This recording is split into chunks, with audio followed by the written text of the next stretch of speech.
ኤግዚቢሽን ማዕከል በር ላይ ቁጭ ብለው የጻፏቸውን መጽሐፍ ለመሸጥ ሽጠው ለመታከም የወጡ አሳዛኝ አባት ምንም ገዢ አጥተው አይናቸው የሚንከራተት ከፊታቸው ላይ አንዳች ሐዘን የሚነበብ ሰው ከሰሞኑ ማህበራዊ ሚዲያው አጋራን። እድሜ ለቲክቶኩ ዘመን በቀናት ውስጥ መጽሐፋቸው ተሽጦ አልቆ በሚሊዮኖች የሚቆጠር ገንዘብ ቃል እንደተገባላቸውም ሰማን። ለመሆኑ ገንዘቡ የት ገባ? ቫይራል የወጣው ቪዲዮ እኚህ ሰው ማን ናቸው? ለምንስ መጽሐፋቸውን ይዘው አደባባይ ወጡ? እውነታውን ፍለጋ የእኚህን አባት አድራሻ ስናስስ ጦር ኃይሎች ሰፈር በጠባቧ ሳሎን በቀበሌ ቤት ውስጥ አስገራሚውን የእኚህን አባት ታሪክ ልናጋራችሁ ወደድን። ባረጁ መጽሐፍት የተሞላች መጽሐፍት መደርደሪያ፣ በአንዱ ግድግዳ ጥግ በክብር የኖረ የጉብዝና ወራት ማስታወሻ ፎቶ፣ ደግሞ ወዲያ ማዶ በገና ደርዳሪ ስለመሆናቸው ከሲሳይ በገና የተለገሳቸው ሌላኛው ምስክር። እኚህ ሰው ማን ናቸው? ከዚህ በፊት የጻፏቸውን ከ6 በላይ መጽሐፍት በተራ አሳዩኝ። የሕይወታቸው መዝገብ ታሪክ ሲገላበጥ የትዝታው ማደር የአልበማቸው ፎቶ ይህን ይናገራል። ባለ አፍሮ ወጣት፣ ቬል ሱሪ ታጣቂ፣ ዘመኑን የኖረ የጊዜው አራዳ፣ የሙዚቃው ንጉሥ፣ የጋሽ ጥሌ ወዳጅ፣ የዘፈን ግጥም ጭምር ሰጥቻቸዋለሁ አሉኝ። ተደብቆ የኖሩት ያልተዘመረላቸው እኚህ ምስኪን አባት ለካስ ጥበበኛ ኖረዋል። ለአንጋፋዎቹ ድምፃውያን ውባንቺ ስለሺ፣ ለእነ ኤልያስ ታደሰ፣ ለነገነት ቦጋለና ለነቻላቸው፣ ለመዲናው ንጉሥ ለአሸብተ ሚካኤል ደምሴ የዘለሰኛ ግጥሞችን ሰጥቷቸዋል። መንፈሳዊም ናቸው። ከቅድስት ሥላሴ የቴዎሎጂ ምሩቅ፣ በንስሐ ዘመን በገና ደርዳሪ፣ ለሊቀ መዘምራን ቴዎድሮስ ዮሴፍ ጭምር ዝማሬ ሰጥተዋል። ዛሬ እነኛ ስል ብዕር የሚጨብጡ ጣቶች ዛሬ ላይ ደክመዋል። የበገና ጅማት መደርደር ሳይችሉ ቅኝቱ ጠፍቷቸው እንዶ ይታገላሉ። እንጀራው እንኳን መቁረስ እህል እንኳን መቅመስ ድካም ሆኖባቸው የጉርሻ አጋዥ ፈልገዋል። ግማሽ አካላቸው በነርቭ ህመም እንቅስቃሴ አቁመዋል። ፈጣሪ ደግ ነው። በታመመው ግማሽ አካሉ ምትክ ሌላ ግማሽ አካል በእናት ሚስት ክሷቸዋል። መጽሐፋቸውን ሽጠው ታክመው ሊፈወሱ አደባባይ የወጡ ተሳዛኙ ጡረተኛው አባት ህመሜ ሳይጸና ሕክምናዬን እንዳልጀምር ብዙዎች ቃል ቢገቡልኝም አብዛኞቹ ይህ ቀረጻ እስከተካሄደበት ቀን ድረስ ተስፋ ብቻ ሰጥተው ስልክም አያነሱልኝም አሉኝ በእንባ ተሞልተው። እነሆ በጓዳ ተደብቆ የቀረ የአገር ባለውለታ ሆድ ፍጆ ተብሎ በሚስጥር የተያዘ ቲክቶክ አደባባይ ያወጣው ሥራ ከሌለባት ጎጆ የሚተረክ ያሳዛኙ አባት ታሪክ ነው ይሄ።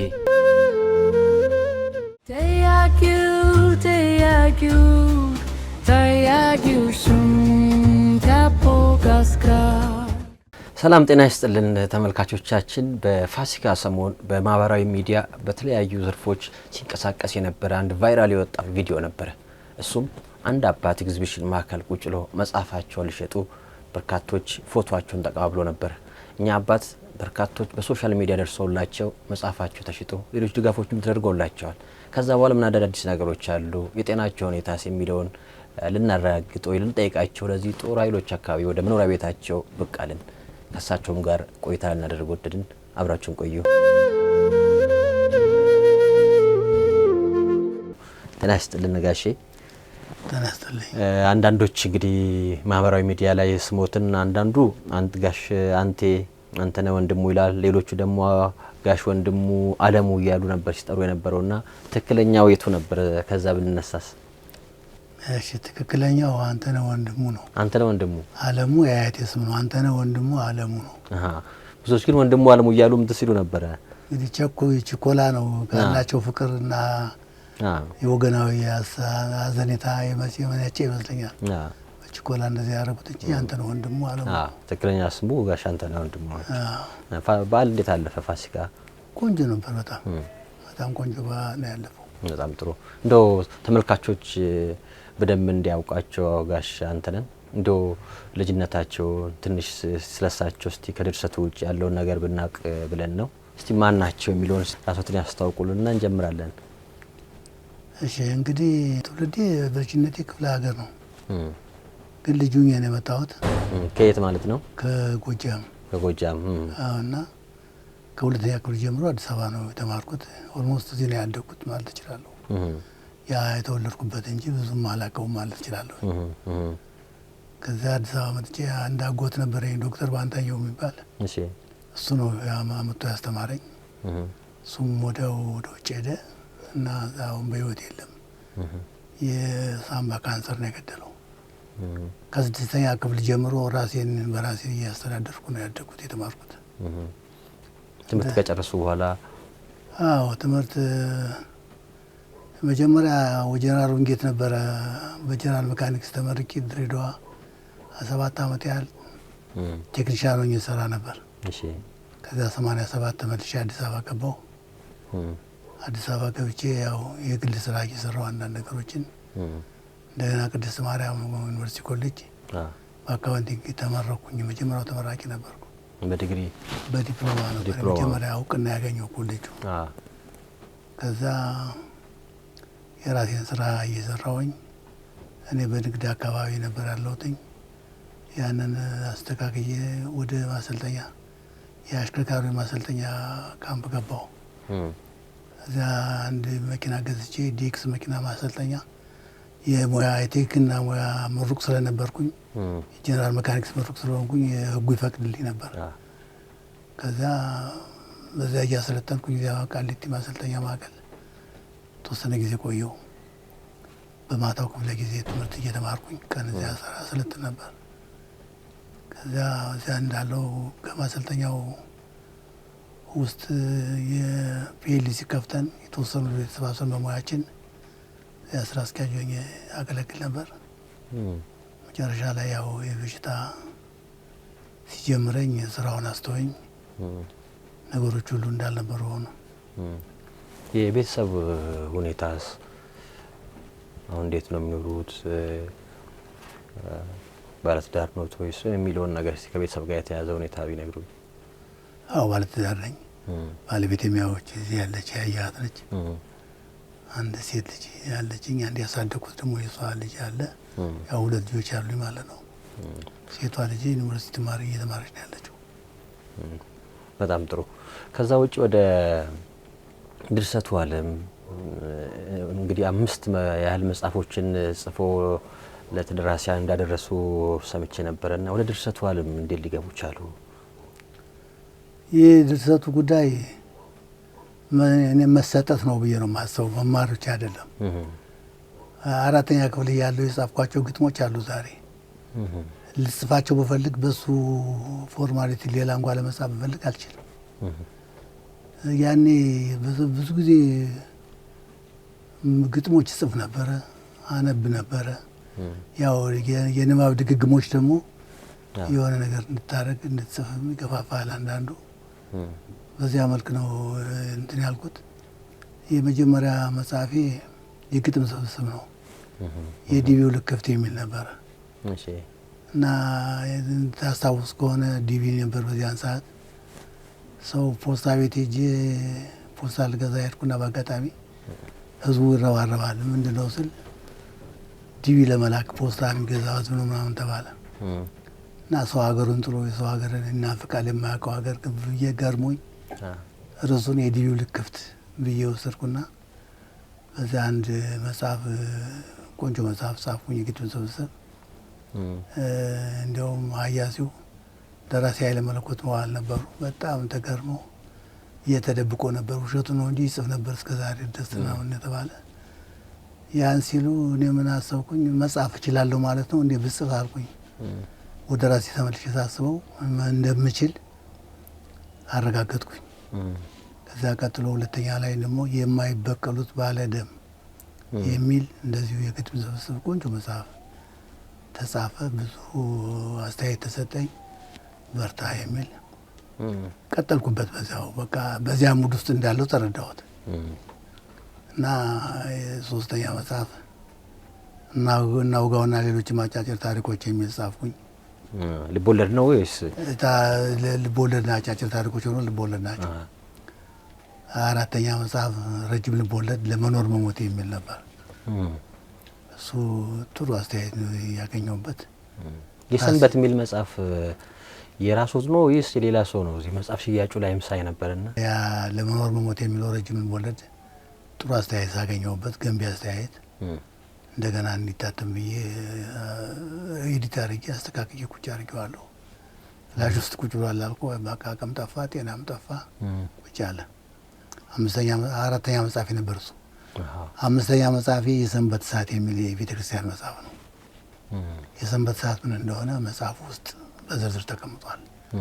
ሌሎችንም አስፈላጊ ናቸው ያልኳቸው ትምህርት ሰጪ ነገሮችን አካትቼበታለሁ። ግብረ መልሳቸው እንዴት ነበር? እነኚህ መጽሐፍ ሲጻፉ ከኢኮኖሚ የሚወጡባቸውን ወጪ መልሰዋል ወይ? ብዙ ተመልካች ጋር ብዙ ተደራሲያን ጋር ደርሰዋል ወይ? እንዴት ነበር አቀባበላቸው? መቼም አንድ የኛ ሀገር ችግር ደራሲ እንዲደርስ እንዲጽፍ እንጂ እንዲነግድ አልተፈቀደለትም። እኛ ሀገር ያለው ችግር ነው። መጽሐፍ ታሳትምና ምን ላድርገው ለማልስተው የት ይሸጣል የሚለው ሀሳብ ውስጥ ትገባለህ መልሰህ። ያ ተስፋ ያስቆርጣል። ኢቭን መጽሐፍት ቤቶች እንኳን ሄደህ ብትሰጣቸው በየጊዜው ቼክ ስታደርግ አልተሸጠም ገና ነው በመጋዘን ነው የሚሉ ያ ተስፋ ያስቆርጣል። ድጋሚ በአእምሮ ውስጥ ያለ ነገር ወደዚያ እንድታወጣው አይገፋፋም። እና 1000ም 2000ም ነበር ባሳትመው ነው በወቅቱ የአቅም ጉዳይ ግን ይሸጣሉ። እነዚያም ነው ውስጣቸው የነበረ ነገር ፍሬ ነገር ነው። በቃ የሚሰጠኝ አስተያየት ጥሩ ነገር ነው። ድጋሚ ያሳትመው ሁሉ ይባል ነበር። ወደ ድጋሚው ከመሄድ ይልቅ አዲስ ፈጠራ በቃ የሚታየኝ ሌላ ወቅታዊ የደረስክበት ጊዜ የሚያሳስብ ነገር ያጋጥማል። ከዚያ በዚያ ምክንያት ነው የሰንበት ሰዓት የሚለው ብዙ ነገሮችን ሃይማኖታዊ መጽሐፍ ነው። ያው መጨረሻ ላይ ቴዎሎጂ ይማር ነበር። ቴዎሎጂ ምሩቅ ነኝ። ቅድስት ሥላሴ እዛ ነው የጻፍኩት። ያን ጊዜ ነው በተመረኩኝ ጊዜ የጻፍኩት ነው። እና እንደዚያ እያለ ከሱ በኋላ 6ኛ መጽሐፌ የጩኸት ዘመን የሚለው ነው። የጩኸት ዘመን ያው ውስጡ የተለያዩ ርዕሶች አሉት በየገጹ። ከዚያ ውስጥ አንዷን መዘህ ፊት ለፊት ቁጭ ያለች የጩኸት ዘመን እንዲሁም ተጠይቄ ነበር። የምትጮህ ነች ደግሞ። ለምን የጩኸት ዘመን አልከው ተብዬ ወቅታዊ ይመስላል። ዘመኑን እኮ ይህን ዘመን ብሎ አይጠቅስም። ጩኸት ነው እንጂ የሚጠቅሰው ዘመንን አይጠቅስም። ይህ ዘመን ይሁን ሌላ ዘመን ይሁን የለም። ያ ደግሞ የአንደርስታንዲንግ ያለው ሰው ያውቀዋል። ማን ጠይቆት ነው ይሄ ርዕሱ ምናምን ብሎ የጠየቃችሁ? ይሄን በአንድ ወቅት ቲቪ9 ፕሮግራም ላይም ቀርቤ ነበር። እሺ። እና እዛ ላይም እንደዚሁ ኢንተርቪው ሲያደርጉኝ መነሻ ያደረጉት የመጽሐፉን የጩኸት ዘመን የሚለውን ሲያዩ ከዚያ አኳያ ነበር የጠየቁኝ። ምን ያህል ጊዜው ነው ይሄ መጽሐፍ ከተጻፈ? በ2013 ነው የጻፍኩት። ከ5 ዓመት በፊት የተጻፈ ነው ማለት ነው። እንግዲህ መጋዘን ቁጭ ብሎ ደግሞ መጽሐፉ በጣም በጥንቃቄ የተጻፈ ነው። ላሚኔት ተደርጎ የታተመ ነው። ፌድ እንኳን አያደርግም በቀላሉ። ግን ውስጡ ብዙ ትምህርት ሰጪ ነገር አለው። በርካታ ይዘቱ ምንድን ነው? በአጠቃላይ እሱ የጩኸት ዘመን እንትን ነው፣ ጠቅላላ እውቀት ነው። ጠቅላላ እውቀት ነው። በየገጹ ላይ አዳዲስ ርዕስ ታገኛለህ። ስለ ትምህርት ያወራል፣ ስለ ሂሳብ ያወራል፣ ስለ ዘመን ያወራል። ሁሉን አቀፍ ነው። በቃ ብዙ ነገር አለ እና ብዙ የተደሰተበት ሰው አለ። በቃ አቀራረቡ ከተለመደው ወጣ ያለ አጻጻፍ ስለሆነ ማለት ነው። እንደዚያ ሆኖ አልሸት ብሎ ቁጭ ብሎ ነበር። ግድግዳ ተደግፎ እኔ አልጋ ላይ ሆኜ እየተያየን ነበር የምናነቃው። ምን ብሎ ተደርድሮ እንደዚህ። አዎ እኔ አልጋ ላይ ወደ መጽሐፍት ቤት እንዲህ ለመውሰድ ምናምን ጥረት አልተደረገም? ሞክሬ ነበር። መጽሐፍት ቤቶች ደግሞ በወቅቱ በዚህ በኮሪደር ልማት ቤቶች እየፈረሱ ስለነበረ ሽፍት ያደረጉ የት እንደሄዱ ሁሉ አላውቅም። መጽሐፍት ቤቶች ራሳቸው እና ህትመቱም ዋጋውም ምንም ድብልቅልቅ ወጣ በአንድ ጊዜ። እንደዚያ ሲሆን ዝም ብዬ ያስቀመጥኩት። እኔም ትንሽ ድካም እየበዛብኝ መጣ፣ ጤናዬ ሲቃወስ። ይህ በዚህ 5 ዓመት ውስጥ ግን መጽሐፉ አልሸጥ ብሎ ቁጭ ባለበት ጊዜ የጋሽ አንተነህ በምን ነበረ ራሳቸውን የሚያስተዳድሩት? ምን የሚሉት? ህመሙም አለ ምኑም አለ። ያው ቅድም እንደነገርኩት ያ ማሰልጠኛ ስራ ነበረ በዚህ 5 ዓመት ውስጥ። አዎ እነዚያ ስራ ስለነበረ በማገኘው ደሞዝ ነው የምተዳደር የነበረው። ከዛ ውጪ ይሄ ሰሞኑን በፋሲካ ሰሞን እንግዲህ ኤግዚቢሽን ማዕከል መጽሐፉን ይዘው ወጥተው ነበርና ሀሳቡን እንዴት አሰቡት? ወደዛ ለመሄድ ያነሳሳውት ምክንያት ምን ነበረ? ይሄን እንዴት እንዳሰቡት ቢነግሩኝ መጀመሪያ።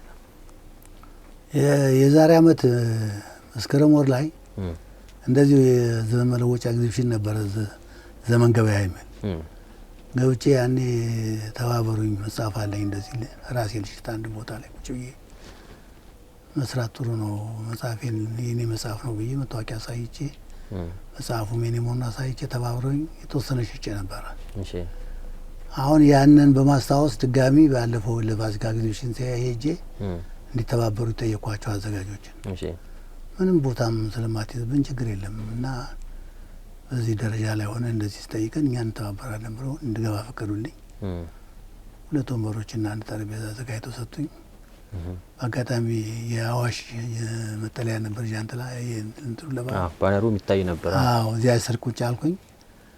እነሱም ሲወጡ ሲገቡ ሲያዩኝ እያዘኑልኝ በጣም መጽሐፍ መሸጤ ብቻ ሳይሆን ሁኔታ የራሱ ትንሽ የሚያሳዝን መሰለኝ ሳስበው።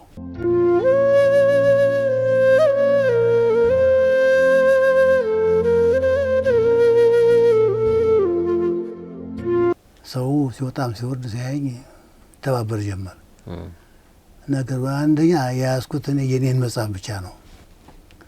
ነጋዴ አይደለሁም። እኔ መጽሐፍ ነጋዴ ሆኜ ሳይሆን የራሴ መጽሐፍ ስለሆነ ቦታ ስላጣው አጋጣሚውን ልጠቀም ብዬ ነው በዚህ ተባበሩ እያልኩ የሚወጣ የሚወርደውን በቃ ተባበሩ እያልኩ መግዛት ጀመሩ። እንደውም አንዱ ትዝ ይለኛል፣ አንድ ሰውዬ ምን አለኝ፣ ግዛ የመጽሐፍ የኔ ነው የኔ ስራ ነው ተባበር እስቲ ምናምን ብዬ ሰጠሁት። ዝም ብሎ ሄደ። በር ጋር ደርሶ ተመልሶ መጣና ድምጽ እስከ በር ድረስ እየተከተለ ይመጣ ብሎ ተመልሶ መጥቶ 2-3 መጽሐፎችን ገዝቶ ሄደ። እየተነሱ ከተቀመጡበት ቦታም ሰው ጋር እየሄዱ እየቆሜ በመውጫና መግቢያው ስለነበረ በሩ ላይ ሰዎችን ቆሜ ነው የምጠይቃቸው። ቁጭ ብዬ ዝም ብዬ እንደ ነጋዴ ሆኜ ሳይሆን የመቆሜ ትንሽ አሳዘናቸው መሰለኝ። ብዙ ሰው ተባበረ። በአጋጣሚ ከዚያ በኋላ የልቤ የሚባል ቲክቶክ ላይ መጀመሪያ እንትን ያደረገው እሱም ራሱ ልክ እንደ ሌሎች ሰዎች ሲያልፍ በዚያ ልቅረጽ ወይ ፈቃደኛ ነን ያለ ሌላ ምንም ጥያቄ አልጠየቀኝም። ከዚያ በፊት አንተዋወቅም። ኋላ እኔም ከብጃ አላየሁትም። የሚጠቅም ከሆነ ቅረጽ አልኩት። ማታ እደውልልሃለሁ አለ። ሄዶ እንዳለውም ማታ 4 ሰዓት ላይ ደወለልኝ። 50,000 ፎሎወር አግኝቻለሁ በአጭር ሰዓት ምናምን አለኝ። የእርሱ 2 ቪዲዮ ብቻ ነው ሲፖስት ያየሁት። እኔም ወደ እሱ ገብቼ ሳይ ቲክቶክ ላይ ብዙ ልምድ ያለው ከዚህ በፊት ብዙ ቪዲዮዎችን የጫነ ልጅ መስሎ ነበር። ሳይ ግን 2 ቪዲዮ የእርሱ በደንብ የታየ በቃ እኔ በጣም ገረመኝ። አንተ ቀና ሰው ነህ እግዚአብሔር ይስጥ ብዬ በከዛ ሌሎች መደወልም መምጣትም ጀመሩ። ከዛ ፊት ማንም አልደወሉትም? ሶሻል ሚዲያ ላይ እንዲ ቲክቶክ ላይ እኮ ማንም ከዛ በፊት ማንም አነጋገረኝም የለም። እኔም አላሰብኩትም። በዚያ ሙድ ውስጥ አልነበረም ያለሁት። በእኔ በራሴ ተሽተው እንዲያልኩ ነበር እንቅስቃሴ የማደርገው እንጂ በዚያ መልክ ይመጣል ብዬ ኤክስፔክት አላደረኩም። እና በዚያ ደረጃ ተከናወነ። ከዛ በኋላ ሌሎችም እየሰሙ የተያያዙ አብረው መጡ። በዚያ መልክ ነው የተከናወነው። እንግዲህ ብዙ ቪዲዮዎች እያየን ነው። የልቤ ይሄን ነገር ሼር ካደረገ በኋላ ብዙ ቲክቶከሮች መጥቷል። እነ ብሩክ ኒውስም እንደዚሁ እነ ያደሽም እነ አስቴር ሞረኛውም ጭምር እንግዲህ መጥተው እንደውም የመጀመሪያው ኮካኮላ ይመስለኛል የሁሉንም መጽሐፍት ወጪ ንገሩኝና እኔ ልግዛ ያለዋል። አዎ ኮካዎች ናቸው። አወራ ነበረች ስሟ ማን ነበር? ያደሽ ምትባል ደወለችልኝና ያሉ መጽሐፎች አጠቃላይ የሚወስድ ድርጅት ስላለ አዘጋጅተህ ቆየኝ አለች። እሺ ብዬ እኔ እንግዲህ እሷ ትመጣለች ብዬ አልጠበቅኩም። በቃ ሰው ሲመጣ ሌላውም ያው እጅ ላይ ያለው ነገር እንዲቃለላል መጀመሪያ ፍላጎቴ ሲገዥ ሲመጣ እየሸጥኩ እያልኩ ጠበቅኳት። ሲመጡ ያው አላማቸው እነሱ ያለውን ነገር የደረሱበት ድረስ ደርሰው የቀረውን ከበር ማድረግ ስለነበረ መተው እነሱ ያው ያለውን መጽሐፍ አጠቃለው ተወሰነውን መልሰው ተውልኝ ሄዱት። ያው በእርዳታ መልክ ማለት ነው። እንደዚህ አድርገው ነው የተባበሩኝ። በጣም ደስ ይል ነበረ ሁኔታ ሁሉ ከገመትኩትና ከጠበቅኩት በላይ ስለሆነ እጅግ ደስ ነው ያለኝ በጣም በወገኔ። እስከ 250,000 ብር ነው ኮካ እንትን ያለው። አዎ 250,000። ከዛ ውጪ የአዋሽና የታሜሲዮል ኮሙኒኬሽንም ድጋፍ ነበር አሉ። እስቲ ሌሎችም ከዛ በኋላ የተደረጉ ድጋፎች ካሉ በዚሁ አጋጣሚ ቢያነሱልኝ ብዬ ነው። አዎ እኔ እንደ ህልም ነው የሚታየኝ። እንደው አንዳንዴ እግዚአብሔር ከላይ ያዘዘው እንጂ የተመከረበት አይደለም። ቀደም ተብሎ ብዙ ነገር ተባለ አይደለም። አዋሽና ታሜሲዮል ግቢ ውስጥ ስላለው እየተከታተሉ ያዩኝ ስለነበረ ነው። እና ጥሩ አይን እንዳለ ተረዳው፣ ጥሩ ተመልካች እንዳለ ተረዳው። በእውነት በጣም ከልቤ ነው ያደነኳቸው፣ ያመሰገንኳቸው። እግዚአብሔር ይስጣቸው። ለምን እኔ የነበርኩበትን ሁኔታ በደንብ አድርገው ተመልክተው ነው የሄዱት እና አዋሽም ለራሱ እርዳታ አደረገልኝ። የእርዳታ ቼኩን የተጻፈበትን በእጅ አስረክበውኛል። ዲያሜሰሉም እንደዚያ ነው ያደረጉ። በፕሮሰስ ላይ ነው ያለን እንግዲህ እና እግዚአብሔር ይስጣቸው እንደዚህ አድርገው እየረዱኝ ነው ያሉት። ግን ገንዘቡ የደረሱት ነገር የለም እስካሁን? እስካሁን በእጅ አልገባም። ፕሮሰስ ላይ እንደሆኑ አውቃለሁኝ። ተደዋውለናል። ወደ ማርኬቲንግ ውስጥ ገብቶ ሰዎች የሚፈልገውን እንትን ትራንስፖርት ማነው ፎርማሊቲው እየተሟላ በፕሮሲጀር ስለሚሄድ ብለውኛል። ሄጄ ነበረ ደብዳቤ ጻፍ ብለው ጽፌ አስገብቻለሁ እና ተስፋ አድርጌ ነው ያለሁት። ሌሎችስ እንዲሁ በስልክ እንግዲህ ስልኮትም እዛ ማህበራዊ ሚዲያ ላይ እንዲ ፖስት ይደረግ ነበረ፣ እርሶም በዚህ ስልክ ይደውሉልኝ እንዲም ሲሉ ነበረ። እንዲሁም ከገንዘብ ድጋፍ ውጪም በቃላት ማበረታታት ከውጭ ሀገርም ከሀገር ውስጥም እየደወሉ እንዲሁም የሚያበረታቱ ሰዎች ነበሩ? ብዙ ሰው ነው የሚደውለው የነበረው፣ በጣም በርካታ ሰው። እነሱ ያው እየተቀባበሉት ማህበራዊ ሚዲያ እንደምታውቀው ከውጭ ሁሉ ከእንግሊዝ ሁሉ ተደውሎልኛል እና ብዙ ተደውሏል። ግን ከደወሉት ውስጥ እስካሁን እንትን ያለ የለም። ጥሩ ነገር ነው የሚመኙልኝ። አካውንቴን ጠይቃሉ፣ አካውንቴን ሰጣቸዋለሁ። ብዙዎቹን እንግዲህ ተደዋውለናል። እነሱ ናቸው የደወሉልኝ። ጥሩ የሆነ እንቅስቃሴ እንደነበረ እረዳለሁ። በመሀል ትንሽ ሲያመኝ አንዳንዴ ሲደውሉ ሳላነሳ መቅረት ጊዜ አለ። የበሽታው ባህሪ ትንሽ አስቀያሚ በሽታ ነው። እንደዚያ አድርጌያለሁኝ። እርስዎ ከዛ በፊት የማህበራዊ ሚዲያዎችን ይጠቀሙ ነበር እንዴ? አልጠቀምም። እኔ ማህበራዊ ሚዲያ ውስጥ ብዙ የለሁበትም። ይሄ ነገር ሆኖ ሲያዩ አንዳንድ ጊዜ እንግዲህ በብዙ ነገሮች ማህበራዊ ሚዲያ ከአጠቃቀም ከምናምን ነገር አንጻር እየተነሳ ይተቻል። ለመልካም ነገር ከመጠቀም ይልቅ ሌሎች መልካም ላሉ ነገሮች መጠቀሚያ እየሆነ ነው የሚል ነገሮች ይነሳሉ ብዙ ጊዜና እንደዚህ አይነት በጎ ስራዎች ሲሰሩበት ሲታይ ደግሞ የሚያስመሰግን ነገሮች አሉ። እንደው በዚህ አጋጣሚ የሚሉ ነገር ካለ ብዬ ነው። ማህበራዊ ሚዲያ ያው ሁለት ሰይፍ ነው ያለው። ጉዳትም አለው ጥቅምም አለው። ለሚጠቀምበት ሰው ልክ አሁን በተግባር እንዳየነው ነው። ለሌላውም እንደዚህ ነው። በርካታ ጠቀሜታው ይበልጣል፣ ጉዳትም አለው። ግን ጉዳቱን አይተን ጠቀሜታውን አንተውም። ቢያንስ ጉዳት የሚመጣበትን መንገድ መቀነስና ማስተካከል ማረም ተከታትሎ የሚያስፈልገው እሱ ነው እንጂ ይህንን የመሰለ ውለታ የሚውል ማህበራዊ ሚዲያ በትንሽ ቂመኛ ወይም ያልሆነ ነገር በሚያስተላልፉ ሰዎች ምክንያት መዘጋት የለበትም። ማህበራዊ ሚዲያ በመኖሩ ዓለም እየተገናኘ ነው፣ ዓለም እየተዋወቀ ነው፣ ችግረኞች እየተረዱ ነው፣ ብዙ መልካም ነገሮች እየተሰሩ እያየን ነው። ስለዚህ ከምናየው ተነስተን መልካምነቱን ነው የምናጎላው እንጂ ነከሌ እንዲያሉ የሚለው ያን መተው፣ ጠቀሜታውን መከተል። ያኛውን አላስፈላጊ አመጣጥ ታውቀዋለህ እኮ ሲመጣ ዝም ብሎ ፎሎወር ለማብዛት ተብሎ ያልሆነ ነገር ቢደረግ ጠቀሜታ የለውም። ለሀገርም ለወገንም አይጠቅምም። እንደዚያ ነው የሚታየኝ።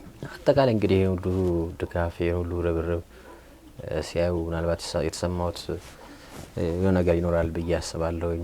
እንግዲህ አንዳንዶች መረዳዳቱ መደጋጋፉ እንደ ድሮ አይደለም፣ የኢትዮጵያዊነት ባህል ጠፍቷል የሚሉ ሰዎች እንዳሉ ሁሉ አሁንም እንግዲህ የሚያራርቁ ነገሮች ኖሮ ነው እንጂ ኢትዮጵያዊነት አሁንም አለ ብሎ ደግሞ እንግዲህ እንዲህ አይነት ነገሮች ሲያዩ ተስፋ የሚያደርጉ ሰዎች አሉና እንደ እርስዎ በወገኑ ያደረጉት ተስፋ እንደው በኢትዮጵያዊነትም ይሁን በሌላ የተሰማው ስሜት በአጠቃላይ በነበረው ድጋፍ ላይ ምን ነበር? ምን ታዘቡ? እንደው እኔ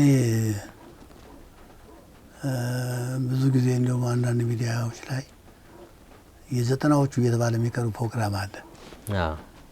በጣም አተኩር ይመለከታለሁ። ለምን ብትል የሰማኒያዎቹ ሚል የለም እንዴ የሰባዎቹ ሚል የለም እንዴ እያልኩኝ ለምን ከወዲሁ የተጀመረ ያስመስላል። አልቀው ነው ሰዎቹ የሰባዎቹና የሰማኒያዎቹ ወይስ በዚህ ፕሮግራም ውስጥ የሚሳተፉ የሉም እያልኩ በጣም እገረማለሁ። እና ብዙ ነገር ደስ የሚል ነገር ታያለ። ለምን እየተባበረ ነው ወገን የተዛዘነ ነው። የኢትዮጵያዊነት መገለጫው በጣም ሰፊ ነው። በጣም ከምንም በላይ ወገንን እንድታፈቅር እንድትወድ የሚያደርግ ነገር ነው የምታየው። በሙሉ የማያቀኝ ህዝብ ነው። አሁን እንግዲህ ተባበረኝ የሚያቀኝ አይደለም። ያ እንግዲህ ወገን ነው። በቃ ወገናዊነት እንዳለ ኢትዮጵያዊ ችግርተኛ እንዲኖር የማይፈልግ አቅም የቻለውን ሁሉ የሚደረግ በገንዘብ ብቻ አይደለም እኮ ሰው የሚረዳው በሞራልም የሞራል ድጋፍ ቀላል ነገር አይደለም። አይዞ ማለት ቀላል ነገር አይደለም። ለምን ለአንተ የማይታይ ለሌላው የሚታይ መልካም ነገር አለ። ያ ይጠቆማል። ያ ነገር አለ። ያንን ተግባራዊ ሲደረግ ደስተኛ ትሆናለህ። ቢያንስ የወገንህን ፍቅር ታየዋለህ። መገለጫው ያ ነው የማስበው። ጥሩ። በመጨረሻም እስቲ የህመሞቱ ሁኔታ ምን ላይ ያለው እንዴትስ ህመሙ እንዴት እንደጀመሩት ምን እንደሆነ አሁን ሂደቱ ምን ላይ እንደሚገኝ ምን ክትትል እያደረጉ እንደሆነ ጥቂት ቢነግሩን ደስ ይለኛል። አሁን እንግዲህ ህመሙ ትንሽ አስቸጋሪ በሽታ ነው። በጣም የነርቭ ህመም ነው። ነርቭ ነው እና በጣም እያሰቃየኝ ነው ያለ። ግማሽ አካሌን ከእግሬ ጀምሮ እስከ ጭንቅላቴ ድረስ ነው ቀኙን ነው ያዘኝ። አሁን በእጄ በቀኝ እጄ መጠቀም እያቃተኝ ነው። አልጽፍም እንደ ድሮ። አሁን መንፈሴ እየተቃጠለ በማየው ነገር ያው እግር ኳስ ተጫዋች ጫማ እንደሚሰቅለው እኔም ብር ሰቅያለሁ።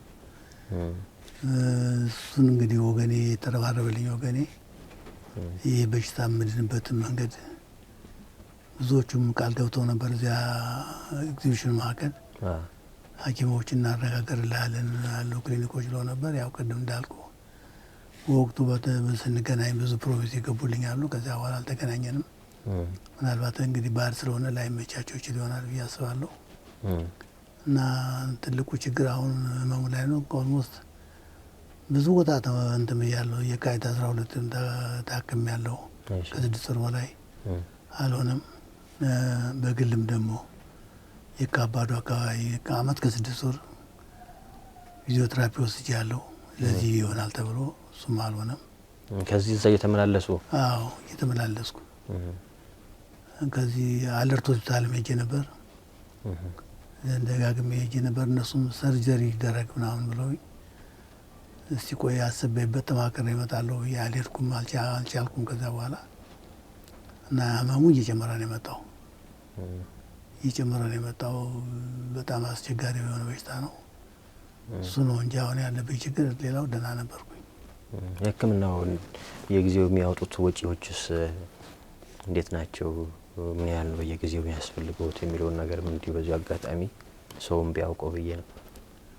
ያው ነው ባለኝ ነገር ነው እንዳልኩ አቅሜን የምችለውን ነው እያደረኩ ያለሁት። የሕክምናውም አካባቢ ማይቻል አቅም የሚጠይቅ ይኖራል፣ ግን እኔ በምችለው መንገድ ነው የማደርገው። አንዳንዴ ሲያቅተኝ ያው ቅድም እንደነገርኩ መስሪያ ቤት ጡረታ ወጥቻለሁ። መስራት ባለመቻሌ ያው ጊዜው ስለደረሰ ጭምር ነው። ግን በጡረታ ነው ያለሁት ማለት ይችላል። ሌላ ነገር የለም። እንግዲህ አሁን የሚኖሩበት የዕለት ገቢ ምንጮት የራሱት ቤት ነው። አሁን እዚህ የሚኖሩበት የኛው የቀበሌ ነው። ቀበሌ ቤት ነው። እንግዲህ ሌላ 3 ሰዎች አሉ አብሮት ደግሞ እዚህ የሚኖሩ አይደል? ያው ባለቤቴ ነው ያለችው ለጊዜው። አዎ ሌላ ከጡረታ ውጭ ሌላ የገቢ ምንጭ የለም ማለት ነው። ሌላ የለም። አሁን ደግሞ እንደገና መጻፉ ከዚህ በኋላ መጻፍም አይቻልም፣ ሌላ የገቢ ምንጭ ማግኘት አይቻልም። በጣም ከባድ ነገር ነውና እንደው በዚህ አጋጣሚ በዚህ በሕክምና ላይ ያላችሁ በግልም በመንግስትም የምትሰሩ ተቋማት እንግዲህ ለጋሽ አንተነህ ድጋፍ የምታደርጉበትን እድል እንድታመቻቹላቸው ለማለት እንፈልጋለን። በዚህ አጋጣሚ እርሶም የሚያስተላልፉት መልእክት ካለ በዚህ በጤና ላይ ላሉ ምን ለሚሉ እንደገና ደግሞ ቃል ገብተውም በዛው እንደው ዝም ያሉትንም ሌሎችንም እንደምታስተላልፉላቸው መልእክቶች ከጤናና ቃል ከገቡላቸው ሰዎች ጋር የምትሏቸው ነገሮች ካለ ጋሽ አንተነህ። እንግዲህ እንደተነጋገር ነው ያው ፕሮሚስ ቃል የገቡልኝ ሰዎች አሉ። ያው በተስፋ ጠብቃለሁ እነሱን ቃላቸውን እንደሚጠብቁ እርግጠኛ ነኝ። ለዚህ ለሕክምናዬ ተስፋ አድርጌ ያለሁትም አንድ እሱን ነው። ለሌሎች ወገኖችም ቢሆን አቅማቸው የቻለውን ገንዘብ ብቻ አይደለም ጥሩ ሕክምና የሚሰጥ አካል ካለ እዚህ ቦታ ቢታከሙ ጥሩ እርዳታ ያገኛሉ የሚባል ነገር ካለ ያው እንደ ልብ ተንቀሳቀሽ የተዋሩች እኔ መጠየቅ ስለማልችል ባለሁበት እንኳን የመረጃውን ማግኘት ቀላል ነገር አይደለም። እንደዚህ አይነት ቦታ ብትገባ እንደዚህ አይነት ቦታ ብትታከም ብሎ መመሪያ መስጠትም አንድ እርዳታ ነው። ለምን የታመመ ሰው የት ቦታ መሄድ እንዳለበት አያውቅም። መረዳት እንዳለበት መታከም እንዳለበት እንጂ እንዴት መታከም እንዳለበት የት መታከም እንዳለበት ላያውቅ ይችላል። ይሄ ነገር አለ። እንግዲህ ወገኖቼ ያደረጋችሁት ርብርብ ሁሉ እግዚአብሔር ዋጋችሁን ብድራችሁን በመልካም ይክፈላችሁ። ቀሪውንም እንግዲህ ያለውን ችግር ያው ተናገር ያለው በየት አቅጣጫ እንዴት ማድረግ እንዳለብኝ የምታውቁትን ነገር የምትችሉትን ነገር ትብብር አድርጋችሁ ከዚህ በሽታ ብገላገል እጅግ ደስ ይላል። ነገም ደግሞ የመጻፍ አቅሟ አሉት ብዙ ነገሮች ሀሳብ ያሉት ሱናትና የሆነ ነገር ለመጻፍም እድሉ ያኔ ይኖራል አለ። አሁን ፍላሽ ላይ የተቀመጠ ያለቀለት መጽሐፍ አለ። በቃ ረሳሁት አሁን። ምክንያቱም መጀመሪያ ጤንነት ሲኖር ነው ደህና ስትሆን ነው ሁሉ ነገር ማድረግ የምትችለው እና እንጂ በእርግጥ ያኛው ቆይቷል መጽሐፉ። ወትመት ዋጋ ሲጨምር በአንድ የሆነ ወትመት ዋጋ የጨመረው ከዛ በኋላ የትም ላልደረስ ነገር ማሳተም ብቻ ሳይሆን ያሳተምከውም መሸጥ አለበት። ስለዚህ የምታሳትምበት ዋጋና የምትሸጥበት ዋጋ አይመጣጠንም። በዚህ ላይ ደግሞ ህብረተሰቡ እንደምታየው የቲክቶክ ዘመን ስለሆነ መጽሐፉን ማንበብ ቀንሶ ወደዚያ ወደ ማህበራዊ ሚዲያ ሄዷል። ያን ግምት ውስጥ ማስገባት ለጊዜው እንዲቆም አደረኩት። ያ ነው እንጂ መጽሐፌን አላቆምኩ ነበር። ቅድም እንዳልኩ መጽሐፉን ከጨረስኩ በኋላ ነው በሽታው እንትን ያለኝ። እሱም ራሱ ቁጭ ብሏል። እንግዲህ ጊዜ ይጠብቃል። እንደው ጋሻ አንዘለ አጠቃላይ ቃል የተገባሉት ሂሳብ አንድ ላይ እንትን ቢል ምን ያህል ይሆናል? እንግዲህ አዋሽ አንድ ነው እንትን ያለ ቃል አዋሽ 1 ሚሊዮን ነው። ታሜሶልም 1 ሚሊዮን ነው። አንብሩ ቶሎ ቢመጣለውት ሕክምናውን ወዲያው ደግሞ ለመጀመርም ይረዳዋታል አይደለ? አዎ እሱን ተስፋ አድርጌ ነው እኮ የምጀምረው። ሕክምና ደህና ቦታ መታከም እንዳለብኝ ያው ተስፋ አድርጌ ያለው እንግዲህ የሚሆነውን ነገር ያው በሂደት እናየዋለን። በጣም ጥሩ ተስፋ እናደርጋለን። እንግዲህ በርካቶች በሙያቸው እርስዎን ደግፈው ወደሚፈልጉት የድርሰት ጽሁፍ ተመልሰው ሌሎች ጽሁፎችንም እንደሚያበረክቱልን ተስፋ አደርጋለሁ። እስቲ ደግሞ ባለቤቶት ያኔ ስለነበረው ሁኔታ አንዳንድ ነገር ስለእርስዎ የሚነግሩናል። እሳቸው እስኪመጡ ድረስ እዚህ ጋር አንድ ነገር ያለው በርካታ መጻፍትም ከመጻፍ እኔ ለጓደኛዬ መጻፍ ነበር፣ ሌላ ጓደኛ የለኝም እና አሉ እንግዲህ ያሳተምኳቸው ሳምፕል አንዳንድ ቁጭ ብሏል። እዚህ ጋር ተመልካቾች የሚያዩት ነው። ደግሞ በበገና ትምህርት ተመርቀው ይመስለኛል በገና ይዞ አያለውኝ። እዚህ ጋር እንግዲህ በአንድ ወቅት እንግዲህ ጋሽ አንተነህ በጣታቸው ጅማቶቹን እየነካኩ ዜማ ያወጡበት የነበረ በገና ነው። ዛሬ እንግዲህ እጃቸው ለመጻፍም እንግዲህ ሁለቱም በሚጽፉትም በበገና በሚያመሰግኑትም እንግዲህ ጣታቸው እንዳይንቀሳቀሱ ነው እንግዲህ እንዲሁ ተቀምጧል። ዛሬ በገናም ትምህርት ተምረዋል? አዎ ተምሬ ነበር። የት ነው እሱ? ሲሳይ በገና የሚባል ሲሳይ በገና ጋር እንትን ይሉ ነበር፣ ይሞክሩ ነበር? አዎ እዚያ ነበር። ያው ለምን መዝሙሮችም እጽፋለሁ። አረ አዎ የመዝሙሮች ደራሲ መዝሙሮች ወጡ አሉ። በዝማሬ ደረጃ እንትን ያሉ እግዚአብሔር በእኛ ቤት ሁልጊዜ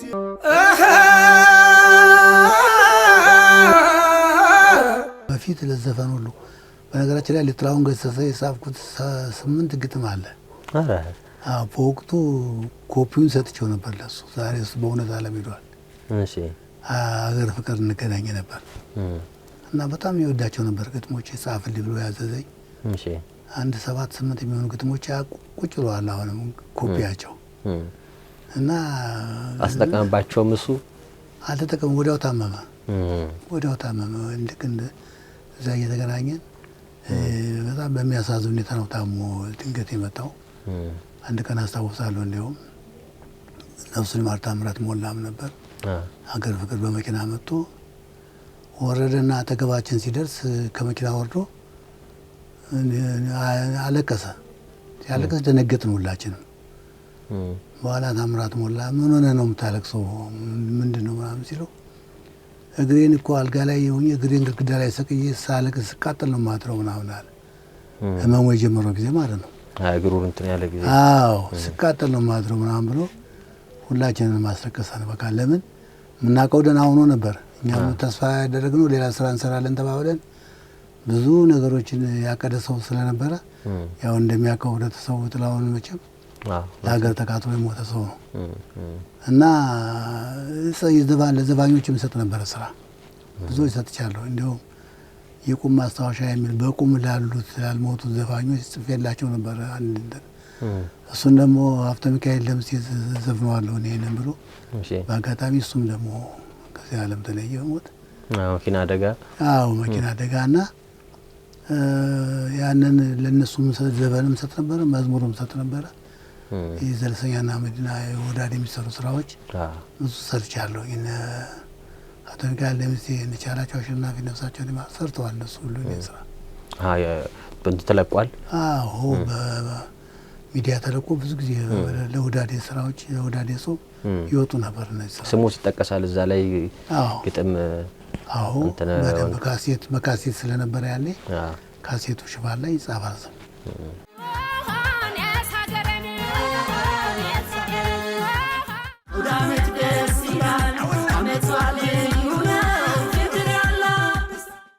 እና መዝሙሩንም ዘፈኑንም ሰራ ነበር። ያንን ሁሉ ተወት አድርጌ ነው እንደገና ወደ መጽሐፍ የተሸጋገርኩት።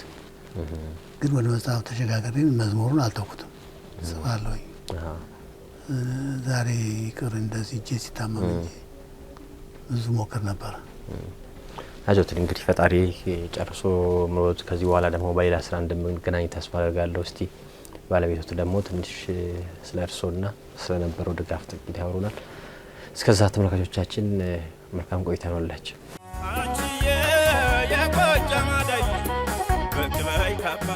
አመሰግናለሁ። መጀመሪያ እስቲ ሙሉ ስምሽን ንገሪኝ። አልጋነሽ በእውቀት የጋሽ አንተነህ ባለቤት ነው? እስቲ መጀመሪያ እስቲ እንደው ስለ መጀመሪያ ግንኙነታችሁ እንዴት ወደ ትዳር እንደተገባ ጥቂት ብታውቂኝ ደስ ይለኝ ነበር። መጀመሪያ የተገናኘነው የእሱ አጎት ያገናኘን። እሺ ከዛ ነው የተጋባ ነው። ወቅቱ መቼ ነበረ? በ2007 ቅርብ ነው ማለት ነው። ወደዚህ 11 አመታችን ነው። ምን አይነት ባል ናቸው ጋሽ አንተነህ? እስቲ ስለ ባህሪያቸው። ቆንጆ ባል ነው። ቆንጆ አባት ነው። በጣም ጥሩ ባል ነው። ይሄ ከድርሰቱ ጋር ያላቸው ግንኙነትስ እንግዲህ አንዳንድ እንግዲህ ደራሲያን ጊዜ አይሰጡም ይባላል፣ አጎንብሶ ነው የሚሉት ይባላል። ማታ ማታ ነው ስለሚጽፍ ብዙ ጊዜ እናወራለን፣ እንገናኛለን። ምንም ችግር የለም። ምን ያህል ነው የምታገዣቸው አንቺስ? በጽሁፉም እነኚህ መንፈሳዊ ነገሮችን እንትን ሲል ያንቺ ድርሻ አንዴ ድጋፍ ምን ይመስል ነበር? በቃ ምን የሆነ የሚበላ ነገር ምናምን አዘጋጃለሁ። በቃ እኔ እተኛለሁ፣ እሱ ይጽፋል። ይሄ በቅርቡ ደግሞ ወደ ኤግዚቢሽን ማዕከል ሄዶ ነበርና ያን አንቺ አብረሽ ነበርሽ ወይስ እዚሁ ነበር? አብሬ ነው የሚሄደው። እኔ ነኝ የማግዘው። ምንም ሌላ ሰው ስለሌለ እኔ ነኝ አብሬው የሚሄደው። እንትን ላይ እንዴት ሳገቢ አንቺ ቲክቶክ ቪዲዮ ላይ? ቲክቶክ ቪዲዮ መጀመሪያ የተቀረጸለት እኔ ቤት ነበርኩ ስራ እየሰራሁ ሂጂ አድርሼለት መጻፍ ምናምን እኔ ቤት ተመልሼ ነበር። የሁለተኛው ላይ ያለሽ መሰለኝ ከነብሩ ጋር? ሁለተኛው ላይ ቅዳሜ ላይ ተቀረጸው ላይ አለ። አንቺ ቪዲዮ ላይ አየሽ? ቲክቶክ ትጠቀሚያለሽ እንዴ? አልጠቀምም። ቪዲዮን ያሳየሽ ወይ እንዲደውሎ ባለቤትሽን እኮ ነው ያየነው ያለሽ ሰው የለም? እህቴ ናት፣ ታናሽ እህቴ ናት ያለችኝ። እሺ ምን አለች? አይቼዋለሁ ምናምን እሱን ስታናገር ነው ያናገረች። እዚያ ቁጭ ብለን አየሁት ምናምን ብላ አንቺ አለሽ ወይ ጥሩ ነው ምናምን ብላ ነው ያናገረች። እንዴት ነበር የሰው ድጋፍ? ከዛ በኋላ እንዲህ በቲክቶክ ምናምን ወጣቶቹ ተረባርበው ብዙ ነገር አድርጓልና ቆንጆ ነው። ኢትዮጵያ ሕዝብ ለሰው ያዝናል። በጣም ቆንጆ ነው። በጣም ተረባረቡልን፣ በጣም ረዱን። እግዚአብሔር ይመስገን። የመማቹ ሁኔታስ አሁን እንግዲህ በዚህ በፊት ጽፎ ነበር አሁን እንግዲህ መሙ እስቲ ያሉበትን ሁኔታ ምን ምትነግሪ ነገር አለ ከመማቹ ጋር በተያያዘ? በጣም በሽተኛ ነው። መጉረስ ራሱ እንጀራ አይችልም። እኔ ነኝ ማጎርሰው ወይ በግራ እጅ በማንኪያ ካልሆነ ምግብ ራሱ መመገብ አይችልም። እንደ ድሮ አይደለም። ሰርቶ አይገባም። እሱ ነበር የሚያስተዳድረን። በሱ ነበር የምንተዳደረው። አሁን ግን ምንም መተዳደሪያም የለንም። በሱ ጥሮታ ነው። እንግዲህ ስራ የሚገኝ ከሆነ እኔ መስራት ከቻሉ ኢትዮጵያ ሕዝብ ከረዳ አሁን አንቺ ምንም የምትሰሪው ነገር የለም? ምንም የምሰራው ነገር የለም። እንግዲህ በዚህ አጋጣሚ ሌሎች ቃል ያሉ ስራዎች ምንም አይነት ስራዎች ሊሆኑ ይችላሉ ታግዟት ሰዎች ካሉ በተለይ እነ ሜላት ንጉሴ ብዙዎችን በስራ በማገናኘት የታወቅሽበት የታደርሽበት ነውና እርግጠኛ ነኝ ከሳምንት በኋላ ስራ አይሽሽልኝ እንደምንገናኝ ኢትዮጵያ ሰው ደግሞ እንደሚታበሩሽ ተስፋ አደርጋለሁ። ከጤናው ከሌላ ነገር አንፃር እንግዲህ አንቺ መልእክት አስተላልፊ እስቲ ሌሎችም እንዲያክሟቸው ልክ እንደዚህ መጽሐፉ ላይ ርብርብ እንደተደረገ ህክምናቸው ከምንም አንፃር እንዲያግዟቸው መልእክት አስተላልፊ። እንግዲህ እንደ መጽሐፉ እንደተሸጠው ደግሞ ዶክተሮችን ምኖችን ጤና ጣቢያዎችን ፈላልገው በደንብ እንዲታከም እንዲያደርጉልን ሚዲያዎችም ቲክቶከሮችንም እንግዲህ እግዚአብሔር ይስጥልን እላለሁ። እንደዛው እንዲተባበሩልኝ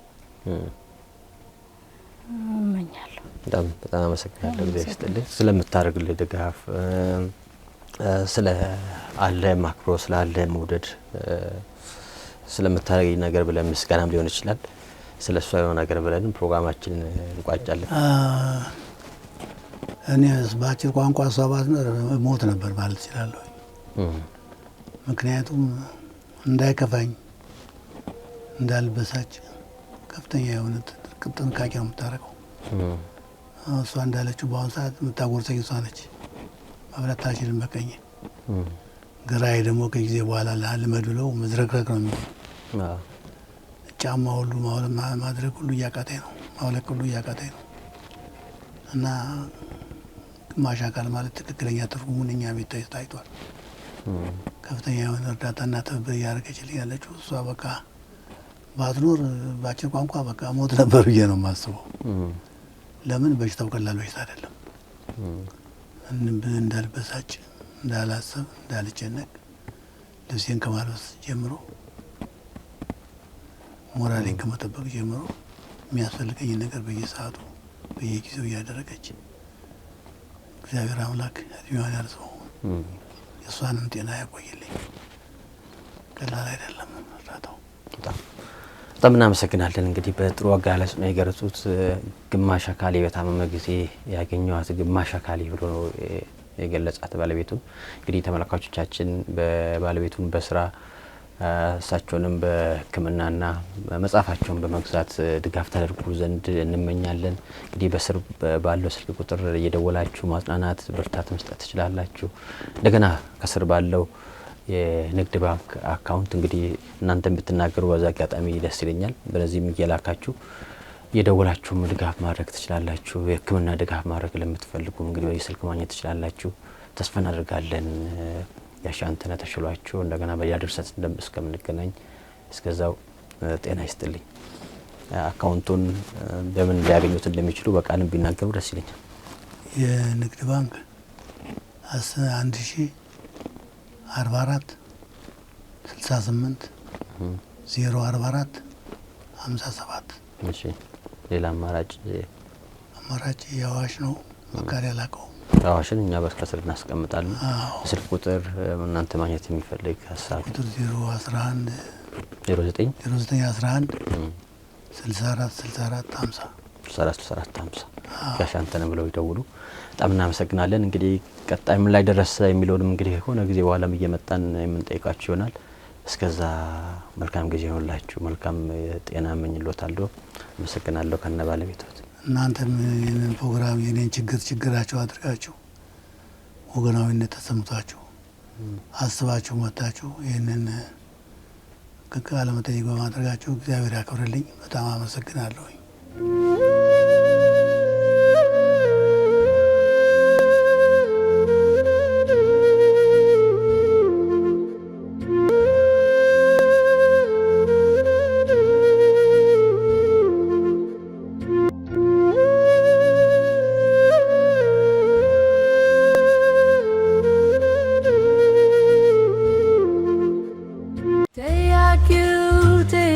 you